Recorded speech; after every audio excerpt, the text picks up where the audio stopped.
Hey y'all, it's Necey Dixon. Welcome back to my YouTube channel. If you are new here, welcome. If you are returning, y'all, welcome back. I wanted to say back to back, but it's not back to back today. Today, we are about to review Real Housewives Potomac Season 6, Episode 9, High Infidelity. But honestly, y'all, I feel like they should have named this episode Wide Body Ass. Y'all, Candice, she has done so well this season, trying to be the mediator of the group, trying to be the middleman. But I knew, y'all, it was only a matter of time before Candace got around to really showing her ass. What's up, Asia Carlay? Y'all, yes, shout out to the champagne glasses. I thought about coming on here with a mimosa today, but I really needed some coffee because I slept in today. I need some coffee. I like to use coffee as my pre-workout. So yeah, I blended up a frappuccino type thing. Also to give me energy while I talk about these girls on Potomac, y'all. I think the episode was really good. Y'all tell me what y'all think in the comments. I always love an episode where we can kind of see what everybody's doing separately rather than everything just being dinner, argument. So, we got dinner and argument this episode, but we also got to see what everybody was doing in their personal lives. So that was good to see. We also got to see Mia sit down with her mom. Now, y'all, I feel like Mia, I'm going to have the same feelings towards her as I have towards Ashley. I feel like it's definitely going to be a love-hate type of relationship. Ashley, I told y'all I like Ashley outside of Michael, but I really do like some Ashley. Mia, I feel like she has a lot that she can bring to the show. I feel like she's super entertaining. She's a liar. And she likes to get in where she fits in. But I feel like if she were to overcome those two beginner type things, and in the second season is more of like herself, stands on her own 2 feet, then I really feel like I could enjoy her. So let's go ahead and get into this review. Y'all know how I like to do at the beginning of the live review. How about this thumbnail though? Wide body ass. Y'all, I had to do some stitching and piecing some stuff together because all the clips I got of Candace, her turban wasn't on, Ashley's ponytail was cropping without cropping, so I tried to do the best I could. But yeah, wide body ass. I hope y'all are ready for this review. Candace killed me. She OD'd on Ashley the way that she went in, okay? She back to back was just like, boom, your wide face ass, boom, this, boom, that. She called her a filthy milkmaid. Candace, this is why people be wanting to put them paws on you, Candace. And if Ashley would have decided to do that in this moment, I don't think I would have been upset with Ashley. I love me some Candace, y'all, but this is what I'm talking about. This is why people like to put balls on you. Not saying it's right, but I see why. Okay. So let's go ahead. What's up, Shantia? What's up, Psycho Jordan? Candace keeps sidestepping the perpetrator of this whole mess is Gizelle.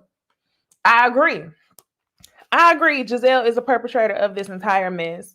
I'm getting upset with Candace a little bit, the same way I got upset with Monique last season. I don't know why people feel as though it's easier to come for Ashley than it is to come for Gizelle. Gizelle is the source. Gizelle has her name all over it, okay? And she would admit that she is the source. So I don't understand why nobody wants to check her. What is it that Gizelle has over this group? Nothing at all. Don't forget 2 and 3. She said Ashley and her forehead. She definitely did. Ashley and her wide face. I was like, these are things that Candace has been, saying in the shower. And y'all know what I mean by saying in the shower. When you be in the shower and you put yourself in a place and you be like, yeah, I'm gonna be ready for that bitch if she come for me. Because I already got this lined up, this lined up, this lined up. You be arguing in the shower. Candace brought her shower arguments to the table. So let's go ahead and start off. We are 5 minutes in. I think we got a good group in here. So let's go ahead and start with this review, y'all. First, we see Mia talking to Gil. She is getting ready to meet with her mom. She's trying to decide what to wear. That crop top 2-piece set that she pulled out, I definitely was like, nah, that's probably not the fit you want to wear to go meet with your estranged mother. I think you should come a little bit more humble, regardless of what she came dressed like. I think her and her mom had a really good meeting.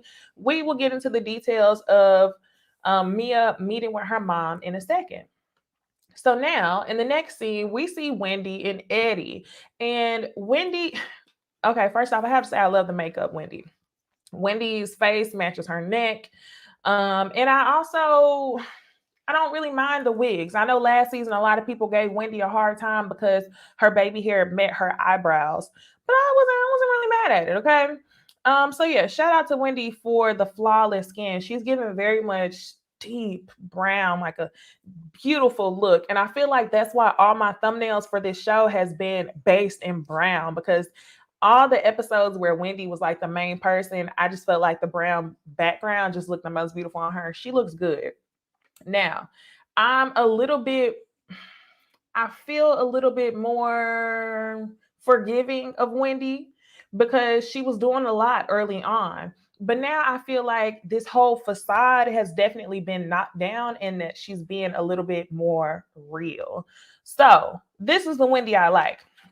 I don't mind all the plastic surgery. You can do whatever you want to do. But when it comes to, trying to brand yourself, couldn't stand that. But I feel like the Wendy that I like is here.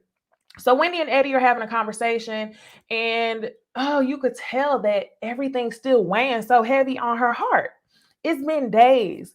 She is talking slow. She's like, Eddie, I really didn't tell you everything that was going on. And I was like, damn, this really hurt her. But y'all, what I have found from this situation is Wendy's triggered, okay? And Eddie called it right out. He's triggered because they told them their story. Their story is that Eddie has no relations with his immediate family. His immediate family disowned him as soon as he decided to marry Wendy. So it's hurtful for them to hear people gossip about their marriage and gossip about their relationship and side babies and side chicks and all that when they were able to be vulnerable with you. So even though Wendy was crying last episode, oh, he's such a good man. She was doing all that crying. I don't think that those tears were for Gizelle, Ashley, and Robyn. I think that those tears were the tears for Eddie and his family. So I definitely understand why it hurts you so much. And I think that it's so sad that you held Gizelle to a standard to where you thought that she was going to be like, an amazing big sis. But then one of y'all had mentioned to me that they're sorority sisters. So that makes perfect sense. That's exactly why Wendy thought that she could, be swooped up under Gizelle's wings. But, you thought wrong. One thing them tables gonna do is they gonna turn. So last season when you was talking about Monique wasn't, representing for Black women on TV, now you're seeing in the headlines saying that you understand Monique's beef with Gizelle. So it's like, dang, I wish that not only Wendy, but I wish that these girls, when y'all are new and y'all come on shows, stop moving to the most popular opinion. Sit back, observe, figure out what these people are about before you just try to get in where you fit in. So while Wendy, I'm riding with you. Oops, sorry, y'all dropped something. So Wendy, while I'm riding with you when it comes to the Green Eye Bandits, I definitely have to be like I told you so. Wrong team to be on. So yeah. One thing Eddie also says is that you have to be hurt to project hurt. He ain't never lied, because that's one thing that we know about Gizelle and Robyn. Speaking of projecting hurt, I think we can move on to this next scene with Gizelle and Robyn.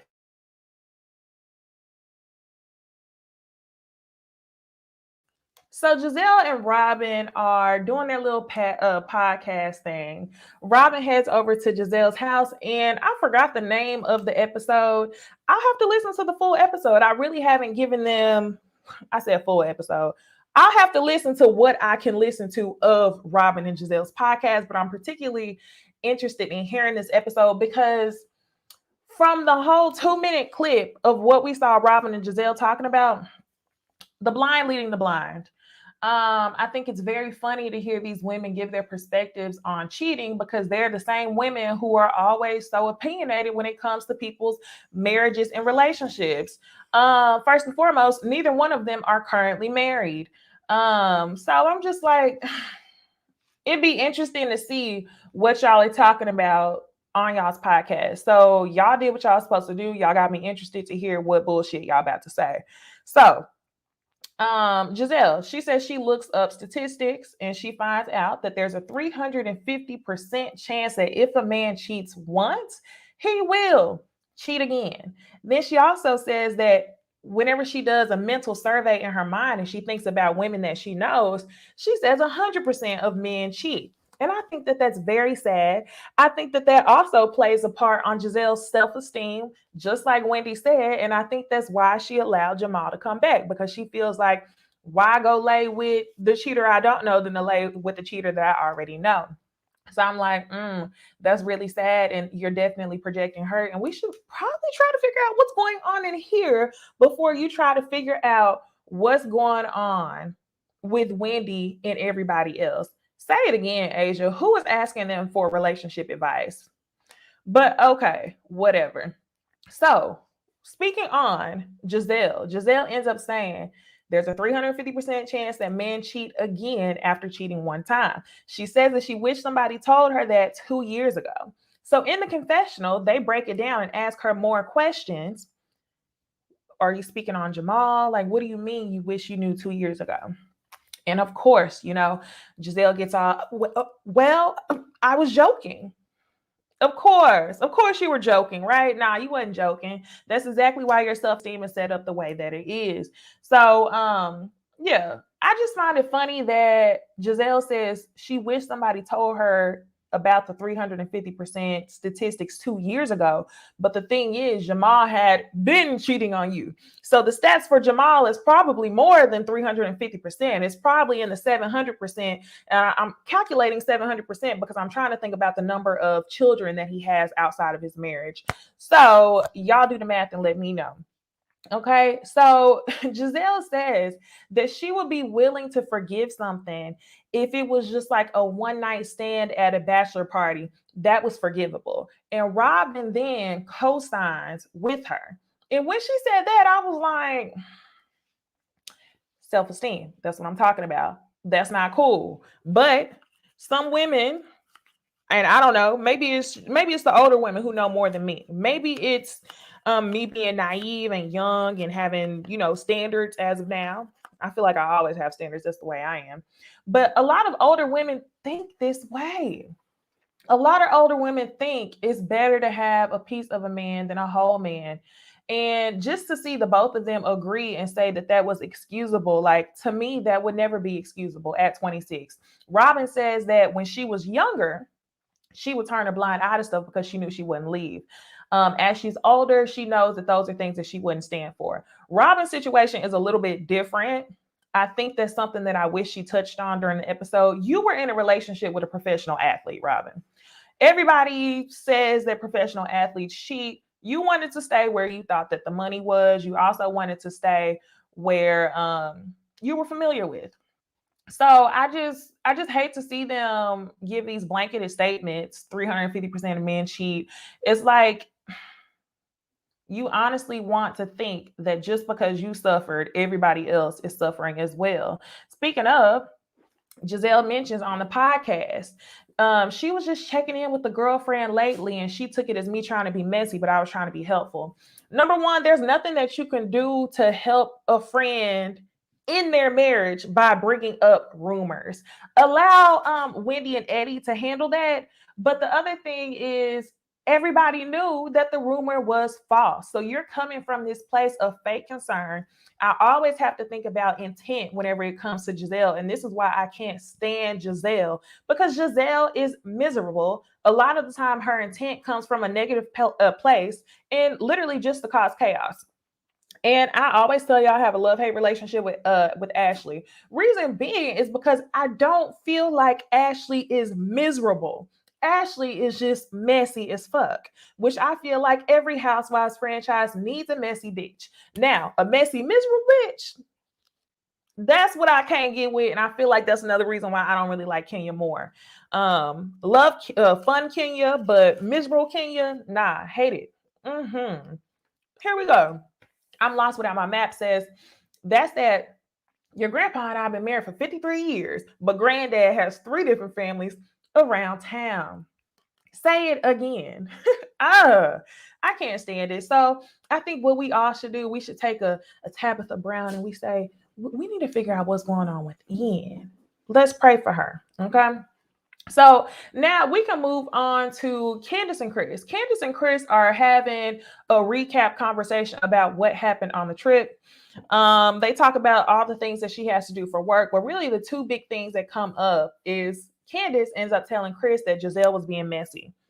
They replay the clip of Gizelle saying that Chris was riding on her coattails. And y'all, I don't know if they edited the clip the first time we saw it, but whenever we saw it this episode, it seemed way more negative than it did the first time.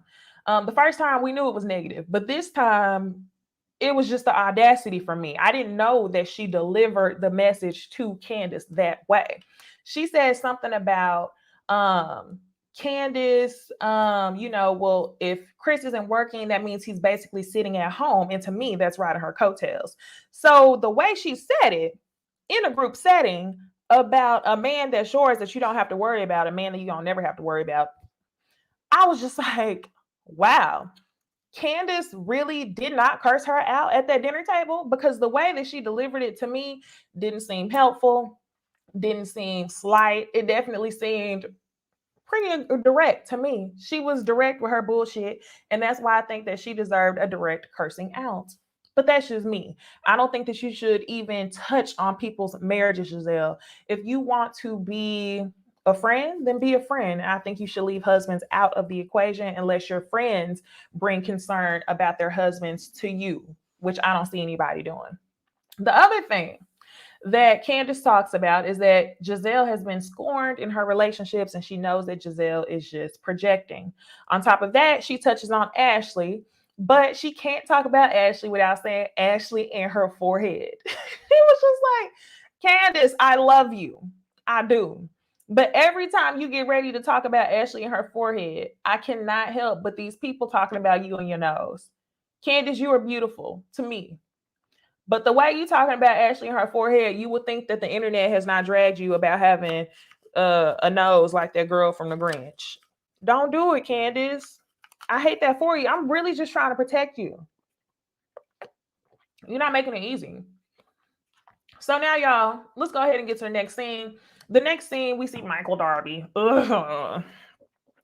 Ashley and Michael are going to some sort of a massage therapist to help with their newborn.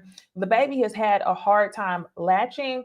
Ashley said something about the baby having like a tied something in his mouth, which prevents him from latching to her breast correctly, and she has to breastfeed him every single hour. Thank you so much, California Cutie.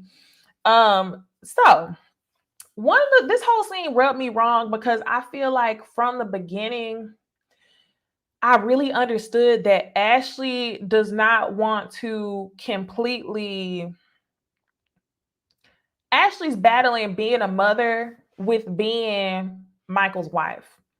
And I feel like that's the worst situation to be in, because whenever you marry somebody and you have a family by somebody, you are hoping that they're in it as much as you are. And something tells me that Ashley just feels like at any moment in time, she could lose Michael. And she also feels like so much of her worth with Michael is laid into her physical appearance and not so much of how good of a mother she is. So I was just like, damn. Okay, from the beginning, y'all, she said that the baby has a hard time latching, and that results in her not being able to give as much time to Michael. Fuck Michael. Honestly, when she said that, I was like, that's your child. If your child is tongue-tied, he's just tongue-tied. And that's time that Michael is losing as well. She's worried about catering to Michael. I hated it. Next, she says that she doesn't want to resort to surgery, so that's why they're doing this massage therapy method. I've never heard of it before, but the baby was asleep in the car. He seemed like he seemed like he was well rested. So good for them. I'm glad that they have those things for babies. Y'all teaching me things that I would have never thought about. So they head over to the car. They're on the way home. Like I told y'all, the baby was well rested and sleep.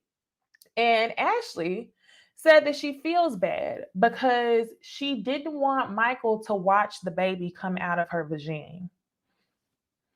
That's another thing I'm talking about. Why do you feel like you have to filter you being a mother in order to still be attracted to Michael? Hate to say it. If that's the case, or if that's the type of relationship you're in, you should probably second, third, fourth, five times guess if you should be having children by this person.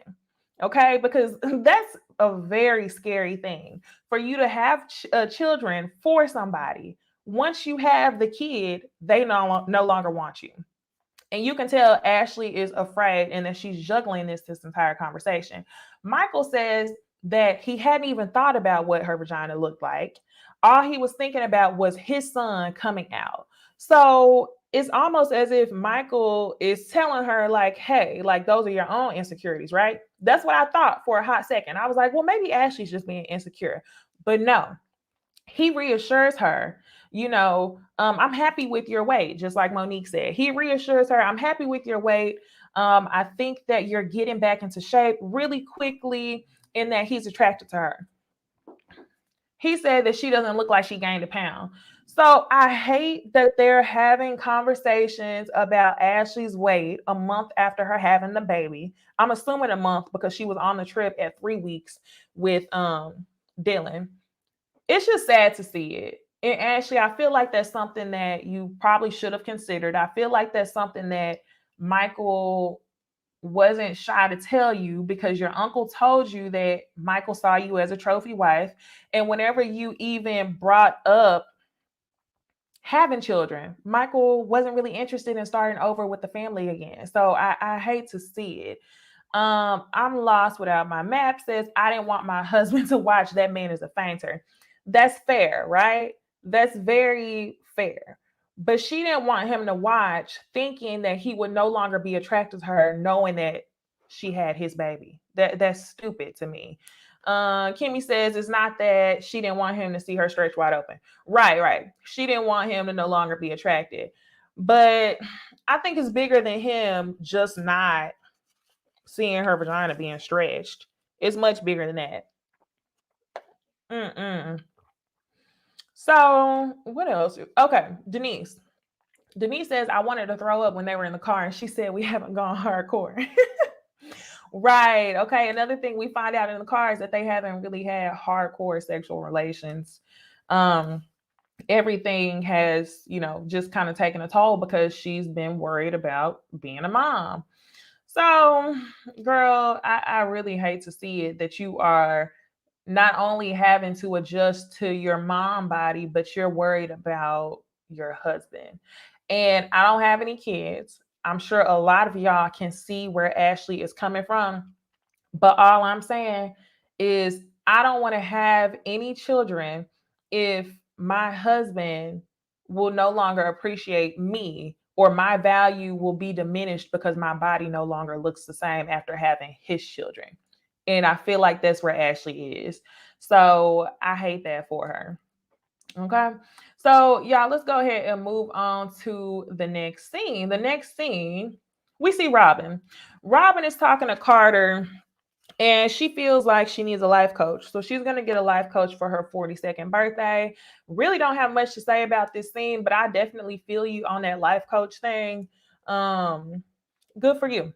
I want to get a life coach too. I have a therapist, but I definitely want a life coach. I need a different approach to things. And I'm glad that they showed on screen what the difference is between a therapist and a life coach, because a lot of people do not know. So let's go ahead and move on to the very next scene. Oh, one of the other things I want to say is, where's Juan? Y'all, Juan cannot stand being on TV. He cannot. Where's Juan? Okay. Hold on. Y'all talking about Robyn. Let me see what y'all talking about before we move on.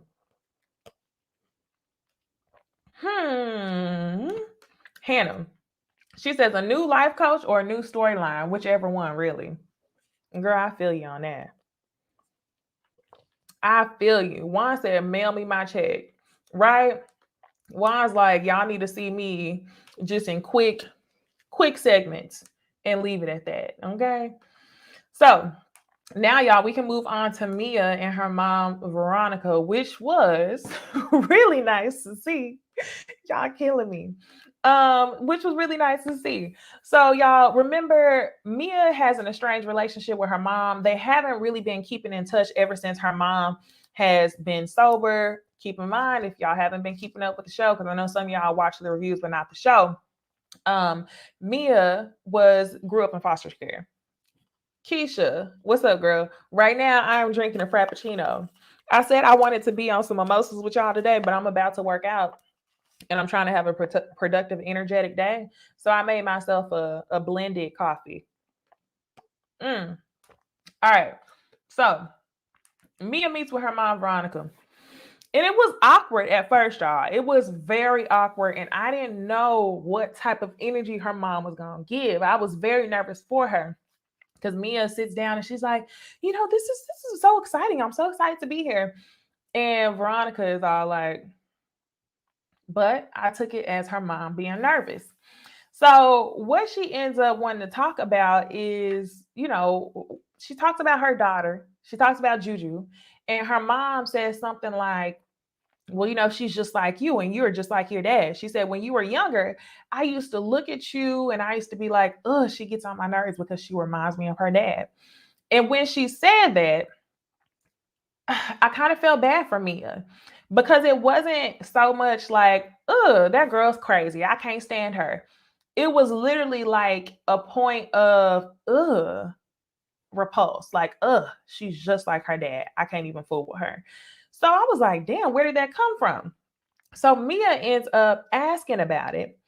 And then they end up posting a picture of Mia's dad. I told y'all a couple episodes back that I could not imagine Mia even resembling a man because I felt like she had so much work done.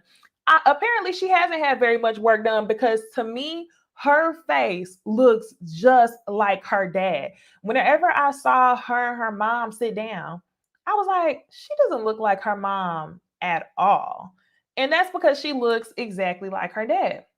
So Mia's mom doesn't really go into detail about, what makes Mia similar to her dad, but she definitely brings up some of the things that she went through with Mia's dad. So whenever Mia asks, well, what was it? At first, she says she doesn't want to talk about it, but she ends up going into, I feel like she went into more detail than what I was expecting as to what she went through with her dad. One, she talks about Mia's dad introducing her to drugs, right? Y'all, I want to know, is Mia's dad no longer living? I don't think that they've said anything about that, or maybe I've missed it, but I would love to hear from Mia's dad. So anyway, one, Mia's dad introduced Veronica to drugs. Two, she specifically talks about a time whenever Mia was younger and the situation that ended up getting her into foster care. I was like, wow. Oh, you're right. Thank you so much. I'm lost without my map. Shout out to you. You coming through in the comment section. Her dad passed from age. You're right. So the thing that she talked about was the situation that Mia got into when she was younger. Mia literally does not remember anything negative about her dad because she wants to remember all the good times.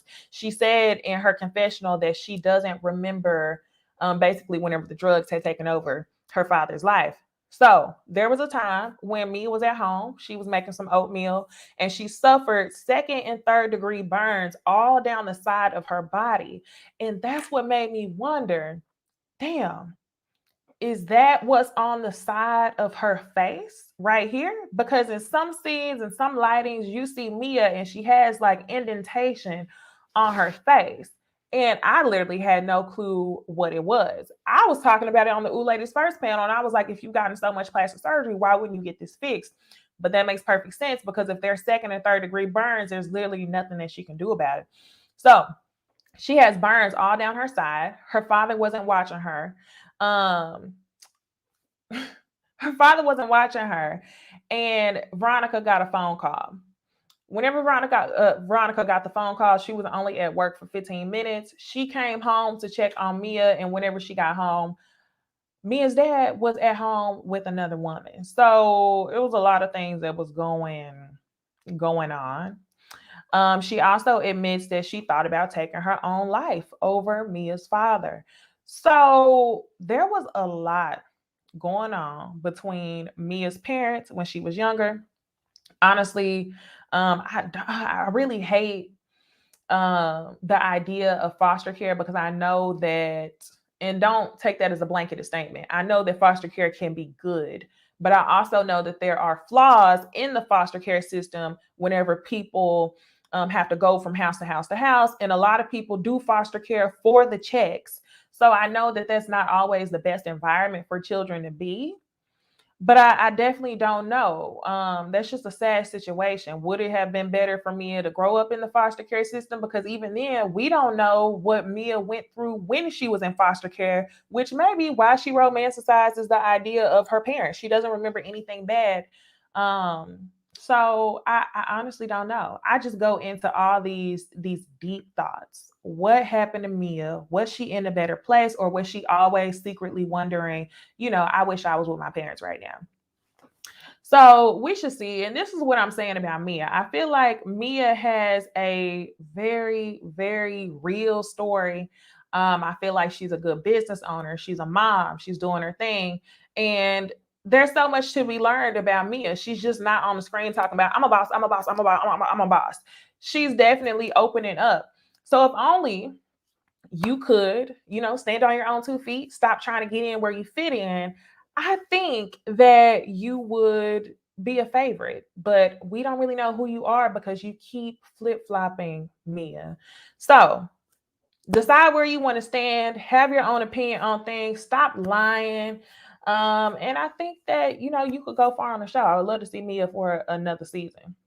So that's all we got. Ultimately, the conversation ended up being really good, and I'm happy that Mia and her mom seem to be on the right track. Another thing, y'all tell me because I may be ignorant, but I thought whenever people were addicted to drugs or alcohol, they cut off all drugs and alcohol. Whenever Mia mama had that martini in her hand, I got a little bit nervous. Could be just me being ignorant, but I got a little nervous. I was like, don't touch the alcohol. So let's go ahead and move on to the next scene, y'all. The next scene, we see we see Karen, and she is dress shopping. She invites Wendy and Mia to go dress shopping with her. I was kind of confused because the venue that she has her wedding at also has a gang of dresses. So it's like, is it an all-inclusive type venue? You come here, you get the dress, you get everything else too. I was just like, I don't know. So anyway, Karen lets us know that her first dress cost $10,000. And when she said that, I was like, a lot of y'all know that I am getting married in 7 or 8 months. And Karen, if you could just give me the coins for a $10,000 dress, girl. Oh my gosh, that's insane. So anyway, she has a $10,000 dress, so she wants them there to help her find a second dress. So Wendy shows up. Whenever Mia's walking up to the building, she says, industrial.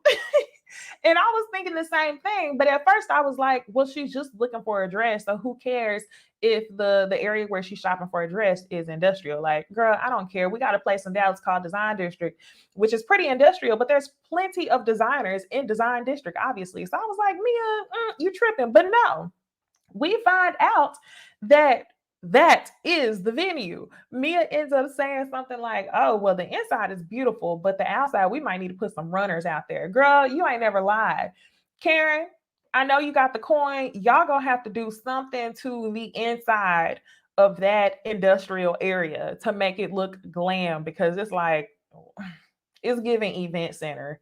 Um, it's giving event center. It's not giving venue. The inside is nice, but I was just like, I don't know.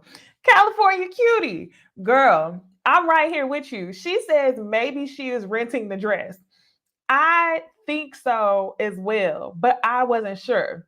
Because I was thinking to myself, if this place is all inclusive, why do they have a venue, they have dresses. If I'm going to an all-inclusive venue, it would be a very good option to rent a dress. Like that's a very good business idea. So I was wondering if she was renting the dress as well. I guess the world will never know. I'm glad you brought that up because I thought it for a second, but I was like, oh, maybe I'm tripping. But that's why I love these lives, because y'all come on here and y'all bring out some of the stuff where I'm like, nah, I'm tripping. No, y'all are right. And the thing is, I don't even think that she probably is renting. If she's renting the dress, it's not for $10,000, y'all. And that's exactly what I was thinking too. If this is just a vow renewal and they have everything for you all inclusive, just rent everything. So that's definitely what this business is giving. It's giving venue, it's giving dress, food, rent everything, and at the end of the night, you just show up to your wedding. That's what it's giving. So anyway, another thing that Wendy and Mia talk about is what happened in Williamsburg. Mia says in her confessional that she definitely thinks that Gizelle is in the wrong and that Gizelle should have brought it to Wendy. While I agree with you, Mia, you're not known for keeping that same energy. So, girl, whatever. The other thing that Mia brings to them is that Robyn is having a birthday party. And Karen and Wendy are not invited. Gizelle in her confessional says that Karen and Wendy weren't invited because they didn't tell Robyn happy birthday. Karen and Robyn are not invited, Gizelle, because you don't like Karen and Robyn. So Karen tells Mia to take some information back to Gizelle. Now, at this point in time, Karen decides that if Gizelle is willing to say that she regrets using the words die in adjacency to talking about Ray, then she will forgive her. And at this point in time, Karen, I think you and Gizelle need to lay it to bed. Go to sleep. I'm tired of y'all reaching. I feel like Gizelle is reaching, saying that Karen was talking about her family. It's very funny that Gizelle is holding on to Karen asking if Jamal was cheating, right? But in this same episode, you're saying that you wish somebody told you 2 years ago that a man was going to cheat again. Did Karen lie? Was that outside of Jamal's character to cheat? So why are you holding on? I don't understand. And then on the other side of things, y'all, Karen, y'all just let it go. Y'all aren't friends. Y'all don't like each other. Move on, please. Next scene. Next scene, y'all, we see Candice and Chris. They're at dinner. It is the music video. It is the music video week, y'all. And Chris has cooking classes the same week that Candice is filming for her music video. Candice is feeling some type of way about it. Chris is telling her that he's only going to miss 2 scenes, but everybody else is going to be there. Candice is getting upset. Chris is saying, so what do you want me to do? Drop everything I have so I can be asking you for an allowance? And Candice gets her folded tissue. I'm going to cuss you the fuck out. No, you're not, Candice. So Chris walks off. He says, hire you a real manager who will do that shit for free. He leaves and Candice ends up paying the bill. My thoughts on this situation, y'all. Candice, I'm with Chris. Chris does not need to do this for you full time. It's even more appealing that he's not wanting to do this full time because he doesn't want your mom to think that he's riding your coattails. He doesn't want your friends to be gossiping about him on his coattails. They even bring up the fact earlier in the episode that it's never been a one-sided relationship. Candice used to be a hostess in his restaurant where he was a chef. So it's like y'all really reaching. If I was Chris, continue to have your own things in play. Candice will be just fine. Candice, if you need a full-time manager, take the money that you were earning, hire a full-time manager. That will alleviate a lot of stress from your personal relationship with your husband. So I really hope that you got a full-time manager. As far as Chris walking out and Candice paying the bill, I don't know, y'all. So now, y'all, we get to the final scene.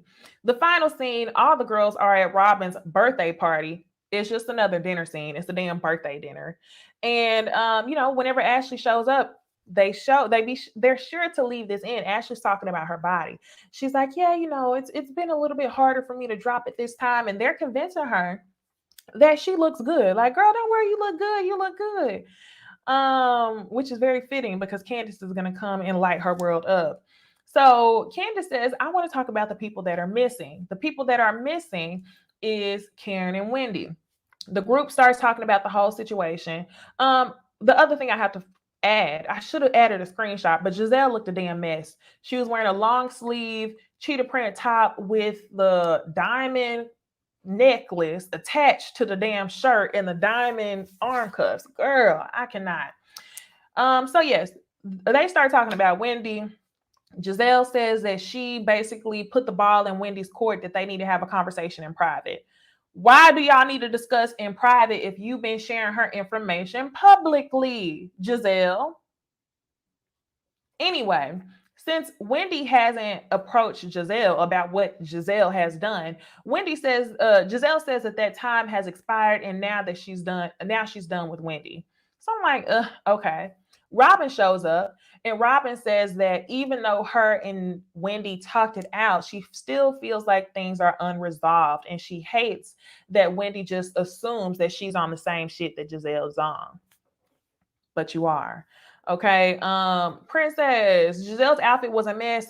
Her hair looked much better. That's the wig you need to keep, okay? So now, y'all, Robyn says it's still unresolved. And then Gizelle ends up asking Robyn, well, did you add some hot sauce to it? Like, did you go say something that I didn't say? And Ashley said, no. I simply asked her, are you and Eddie revigorating your sex life?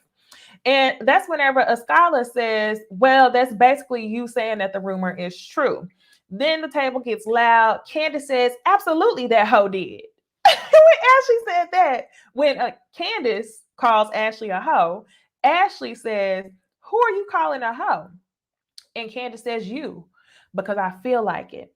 So then all of a sudden, Ashley goes, not Ashley. Candace says, you came to ruin my trip, with your filthy milkmaid, wide body ass. And Ashley says, y'all talk about body shaming, but look at what you're doing to me. And the whole entire group is like, she's not wide. You're not wide, Ashley. So Ashley says, you're talking about body shaming, but look what you did to me. And that's when Candice says, you body shamed yourself with your big ass face and big ass forehead. Candice, you should have got dragged. Don't forget forehead. Don't forget forehead. Big ass face and big ass forehead is what she said. I think everybody's wrong. I think that Candice is triggered still by the statement that Ashley made against her when it came to Candice versus Monique. So literally, Ashley could breathe, and Candice is going to flip her ish. My thing is, I'm trying to figure out what's underlying. Candice, anytime she comes for Ashley, it's in regards to something about motherhood. So that's what makes me wonder, like, are you jealous? Y'all tell me in the comments, because it's always about her and her milk. Even whenever Candice was talking to Chris, she says in the living room, she went in to grab her milk. She has to let everybody know she's grabbing her milk. Milkmaid, wide body ass. Girl, Candice did come for her neck, and y'all, I was screaming. I was laughing. Was it wrong? Was it wrong? Ashley did come, light shit on fire, and walk away. Do I think you should have came for this woman's body after she just had children? No, I don't think you should have. But did Ashley deserve to get cussed the fuck out? She did. So I was like, ew, wrong road. Miriam says, I want Candice to stay on Ashley's neck. Jan says, Candice equals jealous of Ashley. Taylor Ann says, all of them are mothers, so how can Candice be jealous of Ashley's motherhood? Great question. California Cutie says, girl, yes, Candice is hating on her motherhood. I don't understand why she always chooses Ashley's. Like, she could have came for Ashley's big ass forehead and big ass face without saying anything about Ashley being a mother. I just want to know why you always bring up the point of her doing this with Milk and doing this and this and third. And then even a couple episodes ago, she said she didn't invite her to the slumber party thing, pajama jam, because Ashley hadn't even, or no, not the pajama jam. She said Ashley's water broke, which is why she didn't invite her to pajama jam. Then after that, she said she didn't want to invite her to Williamsburg because she wasn't even healed yet. So it's like, things that she's saying is extremely passive. Why? Arnisha says, I don't think that she's jealous about motherhood. I think Ashley uses her motherhood journey as a defense. That is getting old. I think you explained it really well. This is kind of the way I'm thinking.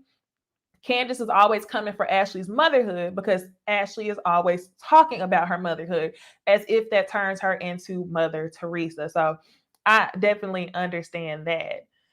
Oh my gosh. Kimante says, seeing people say she's jealous of Ashley don't sit right with me, to be honest. Yeah, it's hard for me. The actions that she's showing us shows me that something's not right. Yeah, we don't even know if Candace wants to be a mom. So it's hard for me to say that she's jealous, but I want to know why all your digs are in regards to motherhood. And it may be because of that comment, like I just read. It may just be a response to Ashley's defense always being her motherhood. So, y'all, I hope y'all enjoy this review. Y'all didn't even tell me that I forgot to flip the picture. Why didn't y'all tell me that? Anyway, I hope y'all enjoyed this review. The episode was a pretty good one. A pretty good one. Again, y'all, I didn't do it today. But anytime we have a really good episode, I try to go live for my members only. So I can have a real conversation with my live reactions. We did it last week. Maybe next week we'll do it again. So if y'all are not subscribed, be sure to subscribe to my channel, like the video, comment, subscribe, all that good stuff. And I will see y'all in the next video. Happy Labor Day.